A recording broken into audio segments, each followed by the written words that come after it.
ಇವರನ್ನು ಕಾಣಲಿಲ್ಲ. ಇದೇ ಪ್ರಪ್ರಥಮ ಬಾರಿಯಲ್ಲಿ ನಾನು ಕಾಣ್ತಾ ಇದ್ದೇನೆ.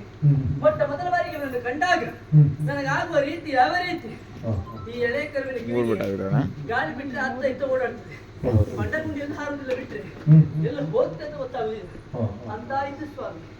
ಇವನ ಮೋರೆ ನನ್ನನ್ನು ಆಕರ್ಷಿಸುತ್ತಾ ಉಂಟು. ಯಾವ ರೀತಿ ಕಬ್ಬಿಣವನ್ನು ನಾವು ಇಸ್ಕೊಂಡು ಆಕರ್ಷಿಸಿದ ಹಾಗೆ ಆಕರ್ಷಿಸುತ್ತಾ ಉಂಟು.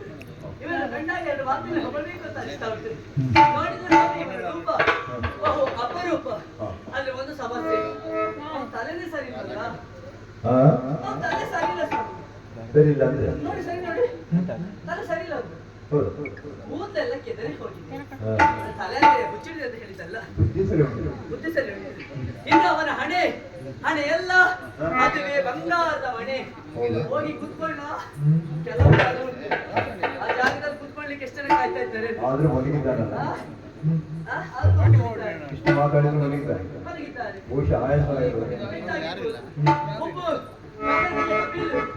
ಹಾಗಂತಾದ್ರಿ ಇವರ ಮುಖವನ್ನು ಕಂಡಾಗ ಬಹಳ ಸಂತೋಷ ಉಂಟು. ಆದ್ರೆ ಯಾವ ಬಿಟ್ಟು ಒಂದು ಬಿಡೋದಕ್ಕೆ ಸಾಧ್ಯ ಇಲ್ಲ, ಬಿಡುವುದೇ ಇಲ್ಲ. ಗಂಡು ಮಕ್ಕಳ ಎದೆ ವಿಶಾಲ ಆಗಿರ್ಬೇಕಂತೆ. ಯಾಕೆ ಹೇಳಿ ಗೊತ್ತಿಲ್ವಾ? ನಿಮಗೆ ಮದುವೆ ಎಂಬಂತ ಶುಭ ಸಂಸ್ಕಾರ ಆಗಿದ್ಯಾ? ಆಗಿದ್ಯಾ? ನಿಮ್ಮ ಹೆಂಡತಿ ಹೇಳಿಲ್ವಾ ಇದು ಎದೆ ವಿಶಾಲ ಆಗಿರ್ಬೇಕು ಅಂತ? ಹೇಳಿಲ್ವಾ? ಯಾಕೆ ಹೇಳಿಲ್ಲ ಕೇಳಿ. ರಾತ್ರಿ ಹೊತ್ತು ನೀವು ಇಲ್ಲಿ ಇದ್ರೆ ಪಾಪ ಅವ್ರು ಯಾರತ್ರ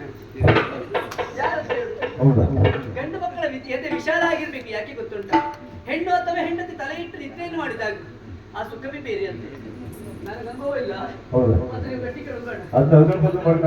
ಇಲ್ಲಪ್ಪ, ನನಗೆ ಗೊತ್ತೇ ಇಲ್ಲ. ಆದ್ರೆ ಇದು ಲೋಕ